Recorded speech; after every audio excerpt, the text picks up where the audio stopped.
चलो class 7th और 8 के बच्चों का न्यू क्लास में बहुत स्वागत है। आप लोग आज पढ़ेंगे परिमेय संख्याएं। क्या पढ़ेंगे? परिमेय संख्या।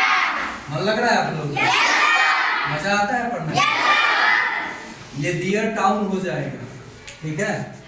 देख बाबू, इसको इंग्लिश में क्या बोलते हैं? कौन बोलेगा? देखो परिभाषा क्या कहता है कि जिस संख्या को हम लोग p बटा q के रूप में लिखते हैं और p q क्या हो? पूर्णांक हो और q 0 के बराबर नहीं हो तो उसे क्या कहोगे? मतलब ये हुआ कि अगर 3 बटा 0 लिखते हो तो ये तो q 0 के बराबर हो गया। तो ये परिमेय है कि नहीं है? नहीं है। बहुत अच्छा जवाब। 5 बटा 3 11, यहाँ मिटा देता हूँ एक, -7 बटा 8 और भी बहुत सारी संख्याएं। परिमेय है कि नहीं है? है। 3 नोट जानो। पहला नोट 0 भी क्या है? ये नोट एकदम इंपॉर्टेंट है आप लोगों के लिए। सभी प्राकृत संख्याएं भिन्न और पूर्णांक क्या होते हैं?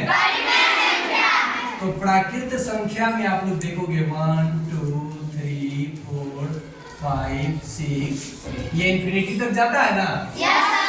प्राकृत संख्या में सम संख्या आता है कि नहीं आता है?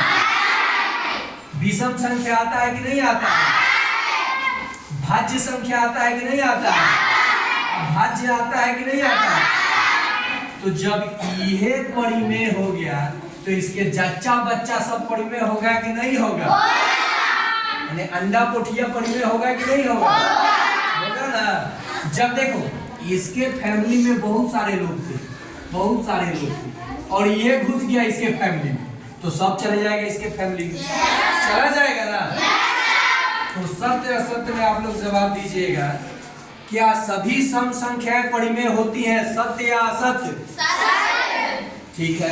क्या सभी अभाज्य संख्या परिमेय होंगी? होंगी कि नहीं होंगी बताइए। यहाँ देखो कुछ लोग कह रहे हो नहीं, इसमें अभाज्य संख्या है कि नहीं है? ऐसी संख्या जिसका दो ही गुणनखंड हो, एक और खुद, वो क्या होता है? अभाज्य। तो सभी प्राकृत संख्या के जितने जच्चे बच्चे हुए सब क्या हो गए? अब देखो भिन्न, तो एक नोट लास्ट में यहाँ नीचे भी लिखा हूँ, लेकिन भिन्न समझ लो। -3 बटा 7 रहेगा ना तो इसे आप भिन्न मत कहना। ये क्या है? परिमेय संख्या। क्या है? अब मिटा दिया ना तो ये भिन्न भी हो गया और परिमेय भी हो गया। क्या हो गया? भिन्न और तो 3 बटा 7 आप सभी भिन्न परिमेय होते हैं लेकिन सभी परिमेय भिन्न नहीं होते हैं। यानी जिसको आप फ्रैक्शन बोलते हैं इंग्लिश में। अब रहा पूर्णांक। देखो पूर्णांक यानी माइनस भी संख्याएं हो सकती है, 0 भी हो सकती है और प्लस भी हो सकती है। तो क्या ये सभी परिमेय होंगी कि नहीं होंगी? वही परिमेय हो गया है। तो एक नोट यहाँ भी देखो बाबू है, सभी परिमेय संख्याएं भिन्न नहीं होती हैं लेकिन सभी भिन्न परिमेय संख्या होती है। और एक और चीज जान लो, पाई क्या है? तो ये परिमेय नहीं है लेकिन इसका जो वैल्यू होता है 22 बटा 7, ये क्या है? ये इसका वैल्यू नहीं होता है, अप्रोक्सीमेटली वैल्यू है, लगभग बराबर है। इसका मान ये एग्जैक्ट नहीं है। आया बात समझ में? अब तो कहीं से पूछूंगा बता दोगे? आप कहिए। 2 मैंने कहा है 2 परिमेय है कि नहीं है? क्यों है? 2 के नीचे क्या होगा? तो इसे किस रूप में लिख सकती हूँ?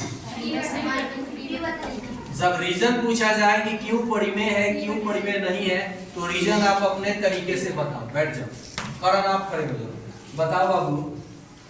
-7 बटा 5 परिमेय है कि नहीं है? है। क्यों है?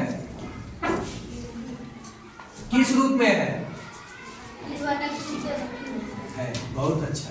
आगे आप लोगों को अगले पार्ट में मैं बताऊंगा परिमेय संख्याओं का दशमलव या तो शांत होगा नहीं तो रेखीय होगा। तो ये अगले पार्ट में आप लोगों को मैं सिखा दूंगा।